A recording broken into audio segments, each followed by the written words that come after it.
Assalamualaikum warahmatullahi wabarakatuh. Waalaikumsalam warahmatullahi wabarakatuh. Alhamdulillah rabbil alamin. Wassalatu wassalamu ala asyrafil mursalin. Nabiyina Muhammadin wa ala alihi wa sahbihi ajma'in. Amma ba'd.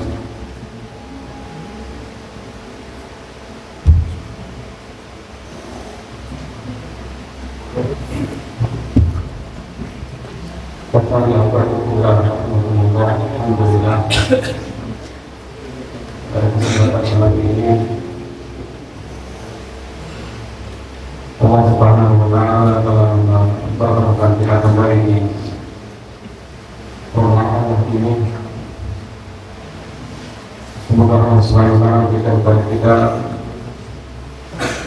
tambahan ilmu, tambahan taufik dan hidayah, serta kemudahan bagi kita semua untuk beramal saleh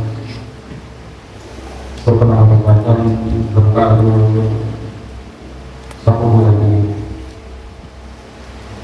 Kepada perjalanan Allah Ta'ala, Syaikhul Fauzan Hafizahullah dalam catatan beliau tentang hal-hal yang harus dilakukan seseorang setelah Ramadan selesai, disampaikan nasihat-nasihat kepada kita semua, kepada para pembaca, disampaikan kepada Allah, wahai hamba Allah, bertakwalah, bertakwalah kalian kepada Allah. Mengingatkan tentang bagaimana tempatnya malam dan siang itu berlalu. Ramadan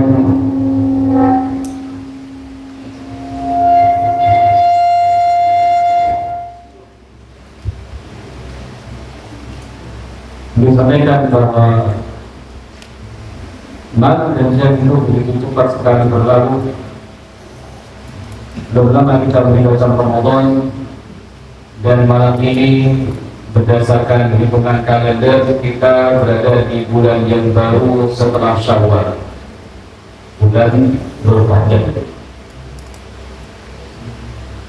Bulan setelah Ramadan juga sudah berlalu, dan sekarang kita masuk di salah satu bulan yang mulia, bulan yang diagukan Allah, bulan Dzulhijjah.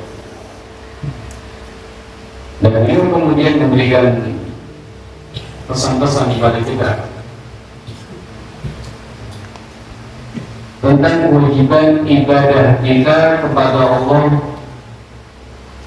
terus menerus dan tidak pernah putus. Materi ini disampaikan sebagai nasihat buat kita semua, ya, nasihat buat kita semua setelah Ramadan, dan juga itu untuk anak muda. Kamu itu hamba Allah dan kamu itu anak pesantren. Boleh tidak? Kita semua hamba Allah Ta'ala, dan kalian anak pesantren. Saya dulu juga anak pesantren, dan mungkin juga pesantren yang lain. Baik, kita simak nasihat beliau. Ibadallah, inna ibadatallahi wajibatun fi kulli waqtin. Sungguh beribadah kepada Allah Subhanahu wa Ta'ala itu wajib setiap waktu. Walaysa laha nihayatun illa bil maut. Ibadah itu tidak ada nihayah, tidak ada berhentinya, tidak ada akhirnya, kecuali ketika kematian itu mendatangi seseorang. Saat itu orang tidak bisa beribadah, tidak bisa sholat, bahkan disolati, tidak bisa mandi, bahkan dimandikan, bahkan harus segera dimakamkan. Itu diantara gambaran orang yang sudah kedatangan kematian, tidak bisa beribadah lagi. Nah, kewajiban kita ibadah itu sampai kapan? Sampai kematian itu datang.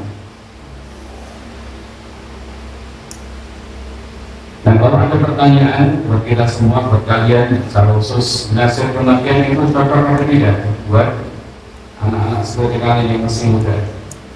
Cocok atau tidak? Sudah balik semua kan? Cocok, karena kematian itu dekat. Karena kematian juga saya kira sudah mendatangi sebagian teman kalian di SD atau SMP, atau mungkin adik kalian atau yang lain-lain ya. Kita tidak tahu, tapi kita semua sudah pernah melihat bahwa ada orang yang lebih muda dari kita, ada orang yang lebih muda usianya dari kita, sudah meninggalkan dunia ini. Maka nasib kematian itu cocok saja buat siapapun, yang sehat, yang sakit, yang tua, yang lemah, yang sedang bersedih, yang sedang tertawa-tawa dan lain-lain. Jadi tidak ada kata berhenti dari ibadah kecuali seseorang sudah didatangkan kematian. Allah SWT berfirman, wa'budu rabbaka hatta ya'tiyakal yaqin, dan sembahlah Rabbmu sampai kematian datang kepada engkau. Al-yaqin datang sampai kepada engkau, yaitu kematian.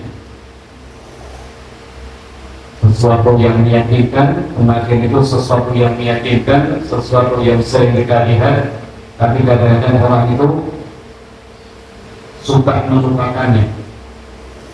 Seolah-olah dirinya pasti umurnya panjang, seolah dia pasti sehat terus, seolah dia itu seolah-olah tidak akan mati, seolah-olah kematian masih jauh. Padahal al-mautu qarib, kematian dekat, dan kita tidak tahu kapan datang kematian kepada seseorang dengan tiba-tiba. Yang jelas menjadi tugas kita di dunia ini, saat kita hidup di dunia ini sebagai hamba Allah, untuk terus beribadah kepada Allah Subhanahu wa Ta'ala sampai kematian itu datang. Maka dari para santri-santriwati, para pemuda dan pemudi, kita pahami ayat ini, Al-Hijr ayat 99 atau Al-Hijr ayat terakhir, bahwa kita harus terus ibadah kepada Allah sampai akhir hayat. Di dunia ini kita harus ibadah kepada Allah Subhanahu wa Ta'ala sampai akhir hayat. Mau di pesantren, di rumah, mau hari belajar atau hari minggu, sedang rela atau di rumah, ya. Kewajiban itu untuk beribadah kepada Allah tidak pupus. Kewajiban agama juga tidak berhenti. Walillahi ibadatun tu'adda fi mawaqitiha mahdudah. Kemudian beliau sampaikan bahwa Allah Ta'ala memiliki ketentuan ibadah yang sudah disyariatkan dan yang dikerjakan pada waktu-waktunya yang sudah ditentukan. Ada ibadah harian, yaumiyah, ada usbu'iyah, ada pekanan, ya, setiap pekan dikerjakan. Ada sanawiyah, ada yang dikerjakan setiap tahun. Harian ada, pekanan ada, kemudian tahunan juga ada. Dan contoh-contoh yang mudah bisa kita lihat di Arkanul Islam. Setelah syahadatain ada sholat 5 waktu yang dikerjakan setiap hari,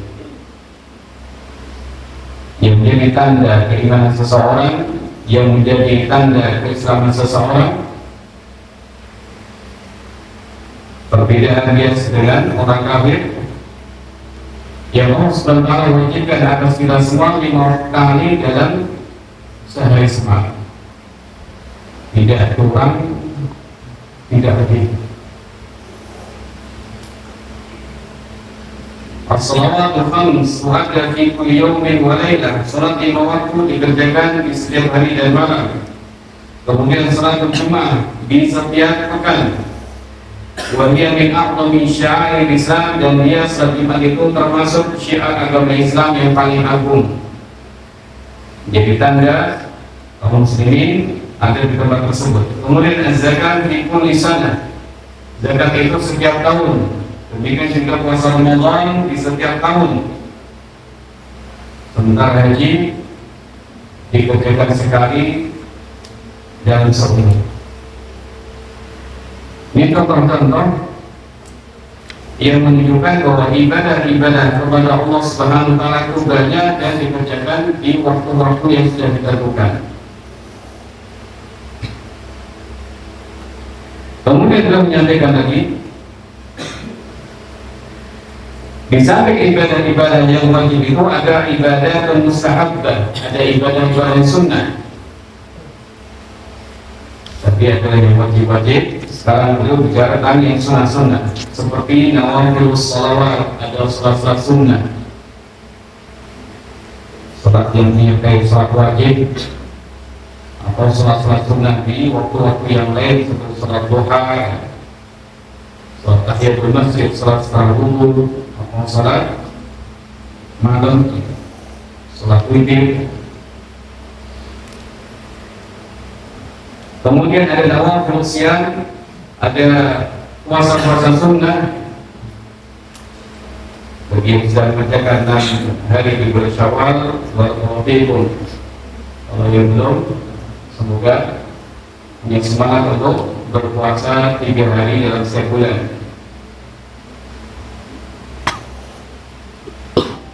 Demikian juga ada sedekah sunnah, ada haji sunnah, ada umrah sunnah. Kata beliau, wa hadha yadullu ala anna hayatal muslimi kullaha ibadatun. Ini menunjukkan bahwa hidupnya seorang muslim, kehidupan seorang muslim seluruhnya itu adalah ibadah kepada Allah Subhanahu wa taala, dari ibadah yang wajib ataupun yang sunnah. Ibadah wajib atau sunnah.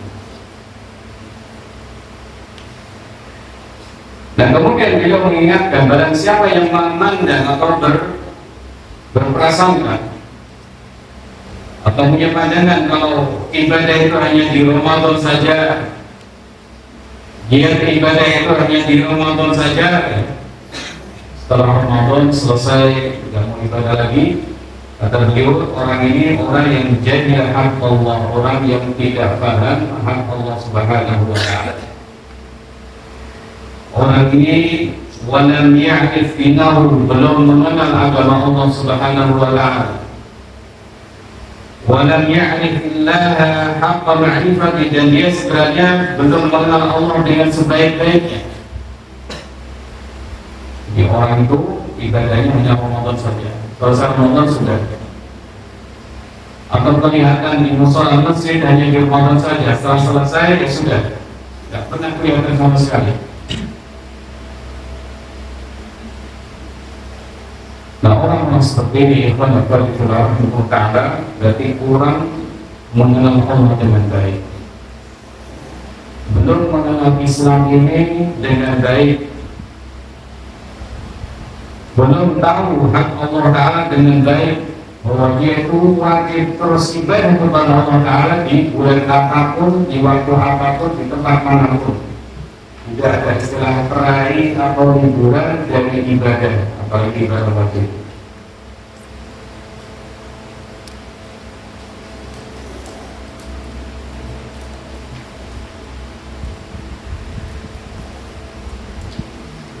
Orang yang demikian ini juga dia belum mengagungkan Allah dengan pengagungan yang sebenarnya, karena dia hanya menaati Allah di bulan Ramadan saja. Kepada Allah Ta'ala, kalau kita sudah tahu bahwa kewajiban ibadah itu terus berlangsung, terus menjadi tugas kita, terus menjadi tanggungan kita sepanjang masa sepanjang hayat, apalagi seorang yang belajar ilmu syar'i, maka harus lebih paham dan lebih sadar tentang masalah ini, bahwa saya itu ya harus perhatian dengan sholat lima waktu saya itu harus perhatian dengan zikir saya, bacaan Quran saya, dengan sholat malam saya, dengan sedekah saya. Kalau seorang muslim atau kaum muslimin secara umum hendaknya sadar dan tahu dia harus beribadah kepada Allah Subhanahu wa taala terus menerus. Apalagi orang-orang yang berilmu, termasuk juga para pencari ilmu, harus lebih paham dia ini hendaknya lebih giat dalam ibadah kepada Allah Taala walaupun tidak di bulan Ramadan. Juga tentang membaca Al-Quranul Karim walaupun bukan di bulan Ramadan. Demikian juga bersedekah, termasuk sholat malam, sholat witir atau sholat malam. Itu diperhatikan oleh kita semua sholat malam ini. Waktunya panjang. Sholat kita ya waktunya pada isya sampai menjelang subuh, ini panjang sekali. Bukan hanya 1 jam, 2 jam, 3 jam, tapi berjam-jam. Bisa 8 jam. Nah kalau kita ditanya berapa kira-kira waktu yang kita butuhkan untuk sholat malam atau sholat witir, kira-kira berapa lama? Sholat witir 3 rakaat, berapa butuh waktunya? Nah, berapa? 1 jam. Jam menit. Tidak banyak. Anggap saja 10 menit, atau anggap saja 2 kali 3, 6 menit. Itu waktu yang sedikit, sehingga seharusnya kita selaku bisa menjalankan sholat witir. Walaupun itu sholat sunnah, tapi termasuk karakter orang-orang soleh itu beribadah kepada Allah Ta'ala di malam. Syukur-syukur dilakukan di akhir malam. Syukur-syukur lebih banyak dari 3 orang. Kalau misalnya seseorang itu khawatir tidak bangun di malam hari atau tidak bangun dengan segera sebelum subuh, lakukan sholat witir setelah sholat isya. Kalau mau ambil aman, habis sholat isya, sholat ba'diyah, sebelum pulang sholat witir dulu. Ya buat siapa saja, laki-laki atau perempuan, sholat witir dulu, kemudian baru pulang. Atau sebelum tidur, sholat witir dahulu. Sahabat yang mulia Abu Hurairah radhiyallahu anhu dan Al-Sani Khalili Falas, kekasihku yaitu Nabi Muhammad SAW memberikan wasiat kepadaku dengan 3 wasiat. Di antaranya adalah al-witir atau berwasiat supaya aku sholat witir sebelum tidur. Ini juga waktu yang bagus ya, supaya orang tidak ketinggalan sholat witir atau ketinggalan kesempatan untuk sholat witir. Sebelum tidur kalian berwudu dahulu, usulannya sebelum tidur orang berwudu, kemudian tidak lupa untuk sholat witir terlebih dahulu. Dan insya Allah ya, pada isya boleh, sebelum tidur boleh, atau sebelum subuh boleh, asal sebelum adzan. Nah intinya kita punya ilmu tentang keutamaan sholat witir yang tidak pernah ditinggalkan Nabi SAW untuk bersahabat. Kemudian yang penting lagi kita punya semangat, punya azam, punya tekad untuk mengerjakannya. Kemudian berdoa, ya Allah mudahkan aku untuk sholat witir malam ini, malam besok, lusa dan seterusnya. Maka akan dimudahkan walaupun mungkin badan kita sedang capek atau mungkin sedang ada kondisi yang macam-macam, tapi dimudahkan Allah karena dia punya tekad dan dia sudah berdoa kepada Allah untuk bisa sholat malam. Kalau di tengah masyarakat orang sholat malam itu bagus sekali, apalagi kalau dikerjakan oleh para santri, apalagi dikerjakan oleh orang-orang yang berada di tempat pesantren. Di mari semuanya mengingatkan kita di kamar, ayo sholat witir dahulu, dihidupkan semangat untuk saling mengingatkan dan perbaikan. Ayo witir dahulu, ayo witir dahulu. Bahkan kata Syekh ini walaupun 1 rakaat, berapa menit 1 rakaat itu lebih sedikit lagi waktu kita butuhkan. Tapi dengan 1 rakaat seseorang memperhatikan suatu ibadah sunnah yang sangat penting. Jadi bukan masalah ini agar orang setiap malam mendengar berpikir dari awal waktu, di tengah waktu, atau di akhir waktu. Semoga Allah mudah bagi kita semua. Kepada Allah Rahmatullah Ta'ala, kembali kepada judul tadi, kita adalah hamba Allah dan kalian anak pesantren. Orang yang berkecimpung dengan ilmu, orang yang tiap hari berhubungan dengan Al-Quran, berhubungan dengan ilmu agama, maka mereka orang yang paling pantas untuk lebih memperhatikan kewajiban-kewajiban agama, paling pantas untuk akhlaknya lebih baik, dan paling pantas untuk melakukan kebaikan-kebaikan yang lain dengan lebih semangat. Syekh Rahman Sa'di rahimahullah ta'ala dalam kitab beliau ada tentang mu'allim dan muta'allim, para guru dan para pencari ilmu.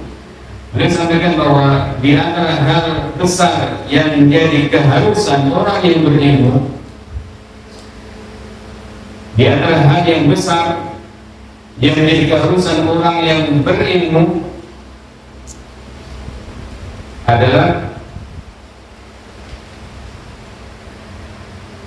mengamalkan ajaran-ajaran yang diserukan oleh ilmunya.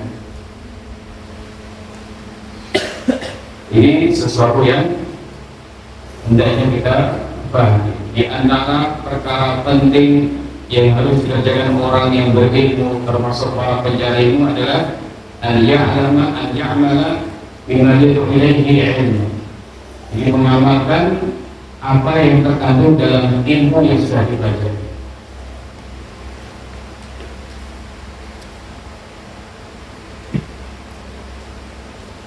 Kata beliau, al-intisar bima yad'u ilaihi ilmu, memiliki sifat-sifat yang diserukan oleh ilmu yang sudah dipelajari atau dipahami.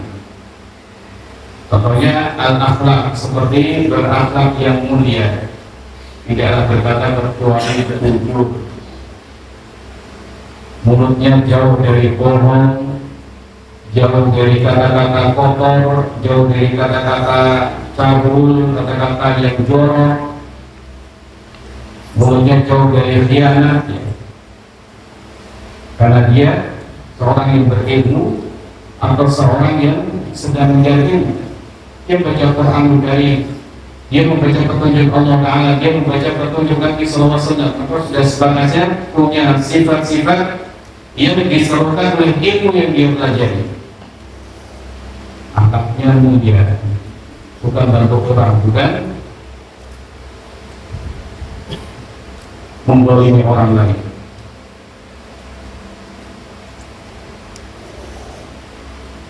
Menghormati orang, bukan merendahkan orang lain. Apalagi anak muda itu banyak sekali.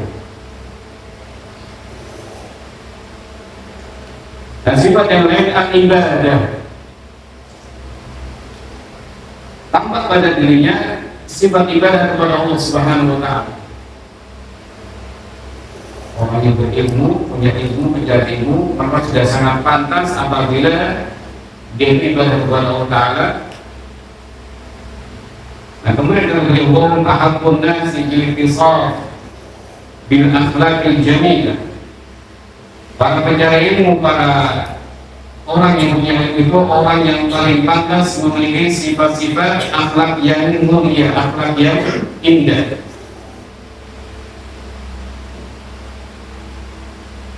Dan takhalli min kulli khuluqin dhalil, dan lebih pantas untuk menjauhi sifat-sifat yang rendah.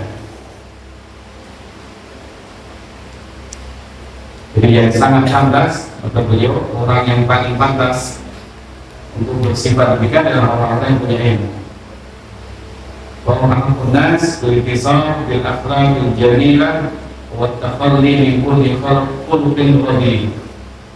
Kita ini, kita semua, kalian semua, kalau akhlaknya baik itu pantas, kalau jujur itu pantas, kalau meninggalkan bohong, meninggalkan dusta, meninggalkan kata-kata itu juga sangat pantas sekali. Kenapa? Ilmu yang kita pelajari menyuruh kita untuk jujur dan berkata baik. Ilmu yang kita pelajari menyuruh kita untuk menjauhi perkataan-perkataan yang kasar, perkataan jorok, perkataan keras yang menyakiti hati orang dan lain-lain. Bukankah begitu? Ya benar tidak? Agama kita menyuruh kita berbohong atau tidak? Tidak. Bahkan kita diperintahkan untuk jujur. Alaikum bisidqi. Agama kita pernah menyuruh berbohong? Tidak. Justru memerintahkan kita untuk menjauhi dusta. Wa iyyakum al-kadhib.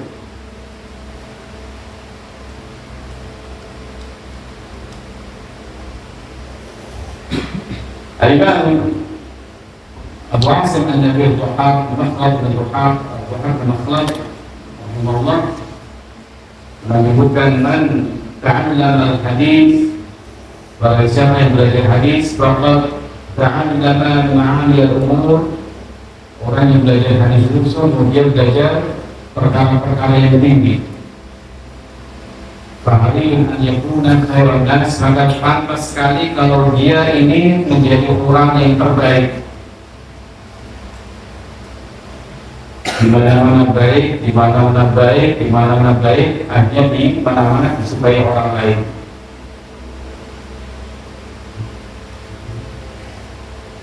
Wa hum awlan nasi bil qiyam bil wajibat adh-dhahirati wal batinah wa tarkil muharramat.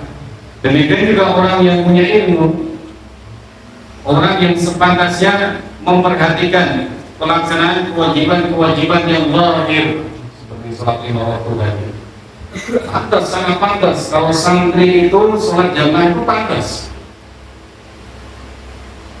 karena memang kewajiban dan sudah seharusnya pencari ilmu dan orang berilmu itu perhatian yang sholat wajib dan mengerjakannya dengan berjamaah.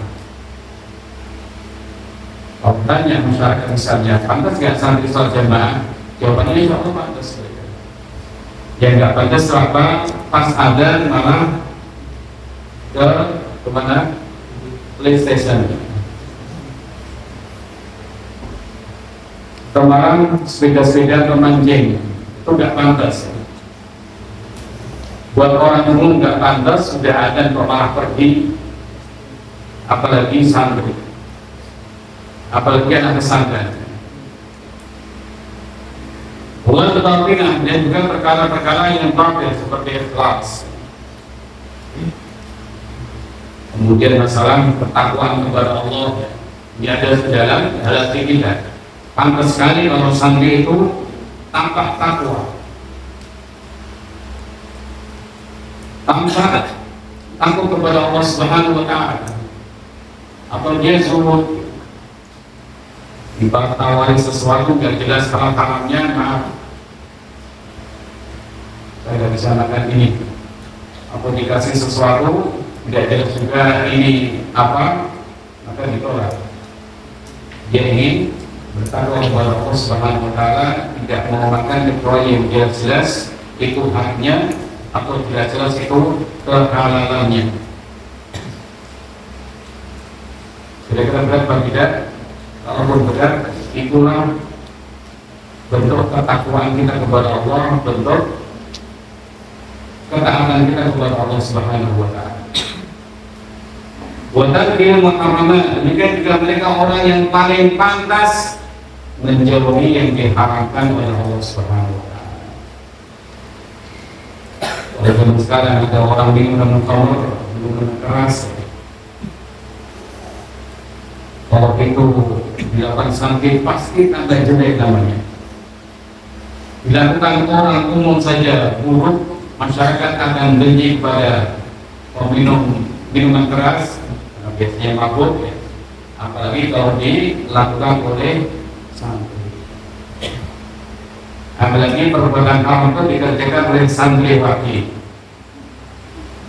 pacaran misalnya, menjalin cinta monyet, cinta monyet atau cinta apa itu?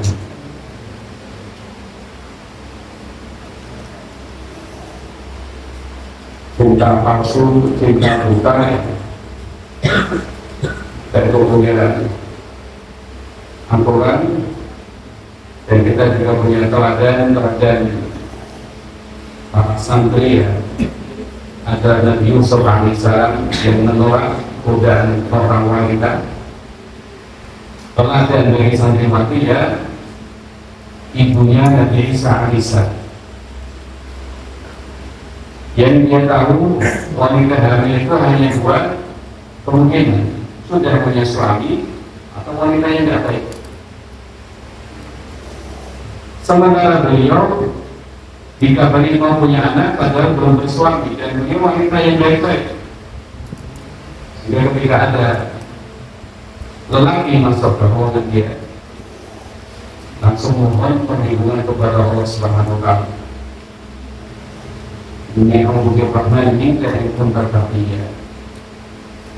Ini teladan muslimah, teladan remaja muslimah. Sementara Yusuf alaihissalam teladan bagi para remaja dari kaum laki secara umum.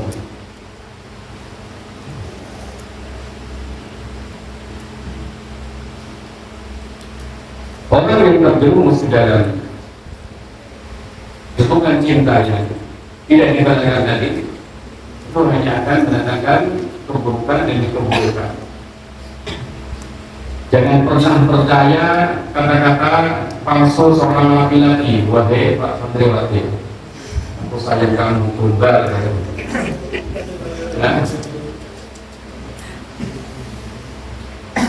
Itu setan berwajah manusia gitu.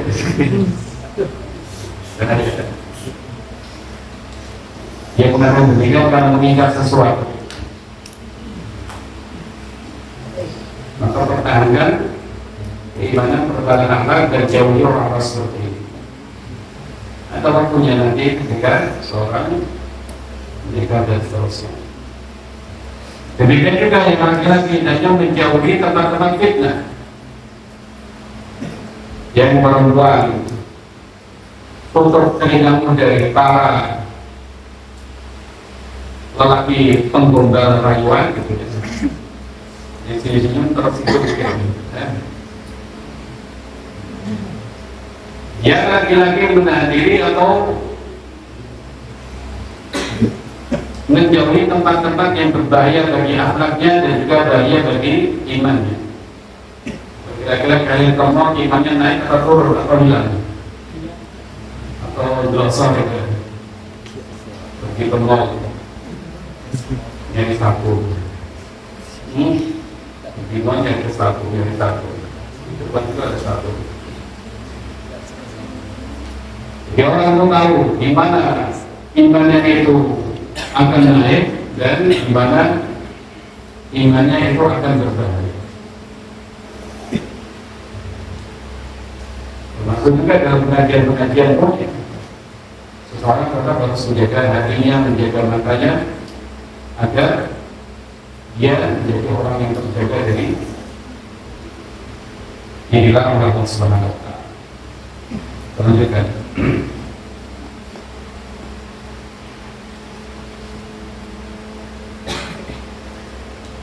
Dan kenapa orang berilmu harus seperti ini? Atau ideal yang seperti ini, mereka pantas untuk, mereka orang yang paling pantas berakhlak mulia, paling pantas jauh dari akhlak yang tercela. Mereka orang yang paling pantas menjalankan perhatian dengan kewajiban-kewajiban agama dan menghindari larangan-larangan agama. Alasan iman tamayyazu minal ilmi wal ma'arif, karena mereka itu punya sesuatu yang membedakan. Orang-orang umum belum belajar, kita sudah belajar. Orang umum bacaannya ini dan itu, kalian bacaannya hadis dan keterangan ulama, singkatannya kitab-kitab. Itu yang membedakan, maka harus beda. Kalau seandainya semua masyarakat itu menjalankan kewajiban dengan baik, maka sampai ke orang berilmu harus lebih baik lagi. Masyarakat umum misalnya ke masjid, ketika ada misalnya pas ada santri sebelum ada ke masjid, bukan pas ada malah masuk mandi. Siapa yang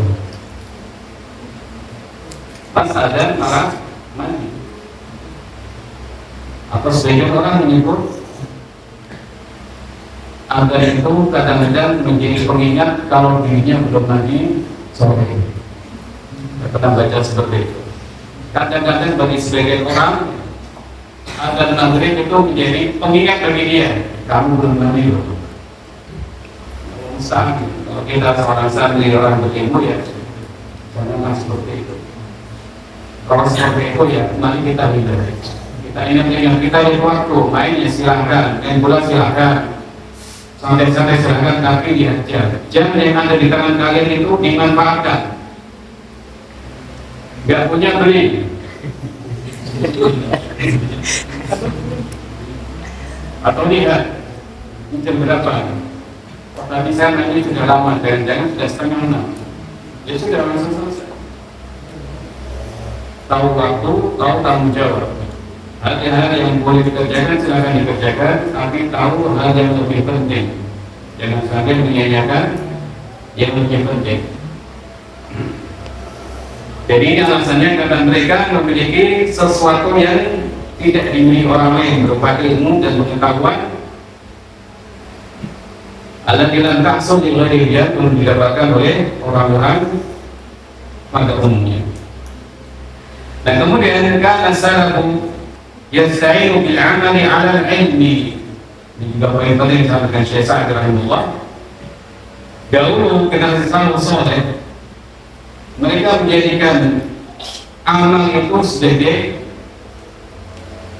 cara mereka untuk menjaga ilmu. Ilmu sudah dipelajari, hadis sudah dipelajari, ayat sudah dipelajari, dipahami. Nah, bagaimana supaya ilmu-ilmu tentang hadis dan ayat ini terus ada pada kita? Jawabannya amalkan isinya. Jauhi larangan yang ada dalam ayat dan hadis yang kalian sudah pelajari. Ini maksud kana salafu yasta'inu. Silakan kalau ada yang menulis. Kana salafu yasta'inu bil 'amali 'ala al-'ilmi.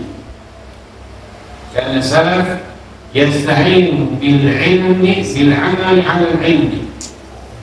Kana salafu generasi salafus saleh rahimahullah yasta'inu bil 'amal, mereka menjadikan amal untuk menolong mereka memahami ilmu, menjaga ilmu.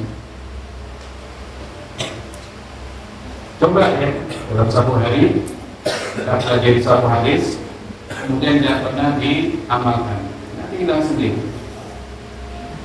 Nanti hilang. Ada sebuah hadis sudah dipelajari, tapi hanya dua hadis diamalkan, maka dua hadis ini yang diingat, yang lain baru dibaca lagi atau baru ingat lagi setelah dibaca di malam mau ujian.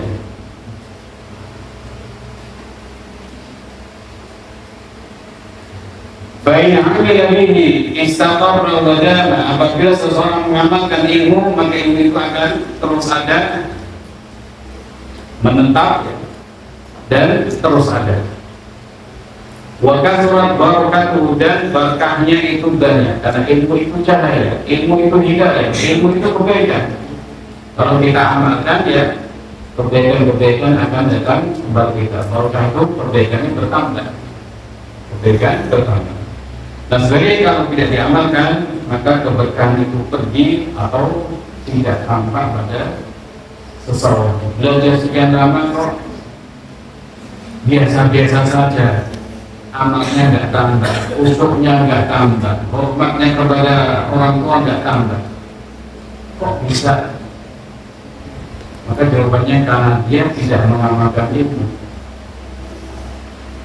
karena dia tidak perhatian dengan masalah pengamalan ilmu.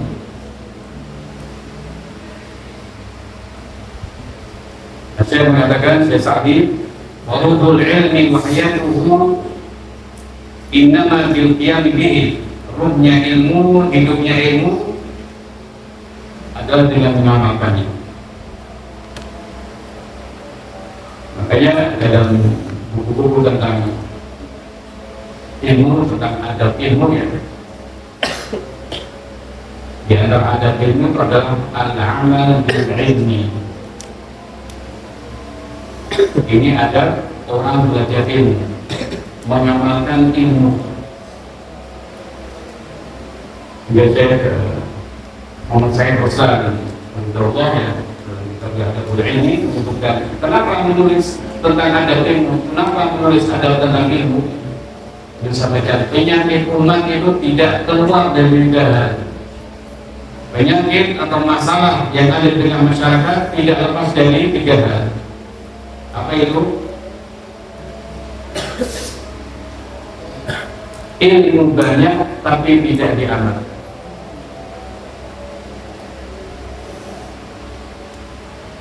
atau beramal tanpa ilmu.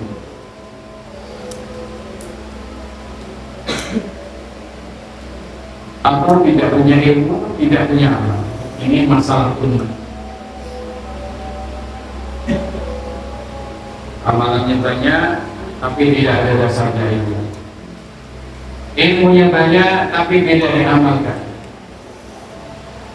Atau orang yang enggak punya ilmu, enggak punya amal. Masalah umat itu tidak lepas dari 3 hal ini. Enggak penting untuk ditekankan buat para pencari ilmu, para santri santriwati, bahwa di antara adab ilmu yang harus kita perhatikan adalah al-amal bil ilmi, mengamalkan ilmu. Jadi pakaian menjadi kelihatan, pakaiannya menutup aurat. Kalau laki-laki ya tidak kelihatan pusarnya. Kemudian juga tidak besar.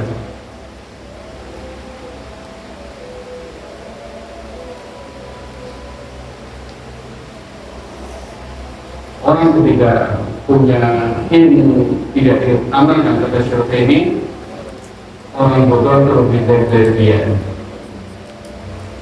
Kok bisa? Karena orang bodoh tidak mengamalkan karena dia tidak tahu. Tapi dia sudah tahu tentang ilmu, tahu tentang kebaikan, tahu tentang hidayah, kok tidak diamalkan. Maka orang yang jahil lebih baik dari orang ini. Ilmunya tidak bermanfaat bagi dirinya, dan ilmunya tidak akan menjadi hujah atas diri, jadi penggugat.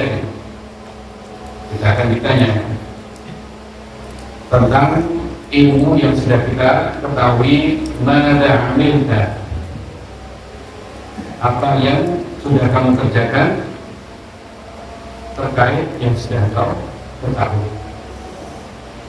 Jadi ikhwan yang paling dirahmati Ta'ala, kita sesuai dengan Allah, kewajiban kita terus beribadah kepada Allah Ta'ala dimanapun kita berada.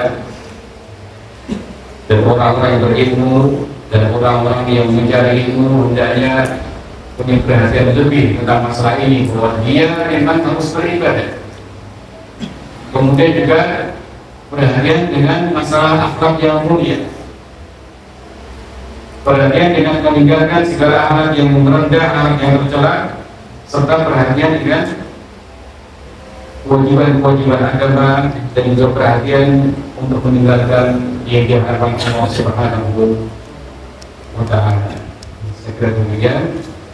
Dan juga nasihat buat kita semua tentang apa yang kita lakukan setelah Ramadan. Semoga Allah Ta'ala berikan kepada kita taufik, hidayah, dan kekuatan untuk mengamalkan ilmu dan juga kekuatan untuk menghindari kemarahan Allah Subhanahu wa Ta'ala. Dan insyaallah nanti pada subuh ada juga kajian. Demikian pula jam 9.30 silakan main-main pagi hari, tapi nanti jam 9.30 itu persiapan untuk kajian jam 10 gitu ya. Persiapannya setengah jam dan 10 halamannya sudah siap di tempat ini. Barakallahu fiikum wa jazakumullahu khairan. Assalamualaikum warahmatullahi wabarakatuh.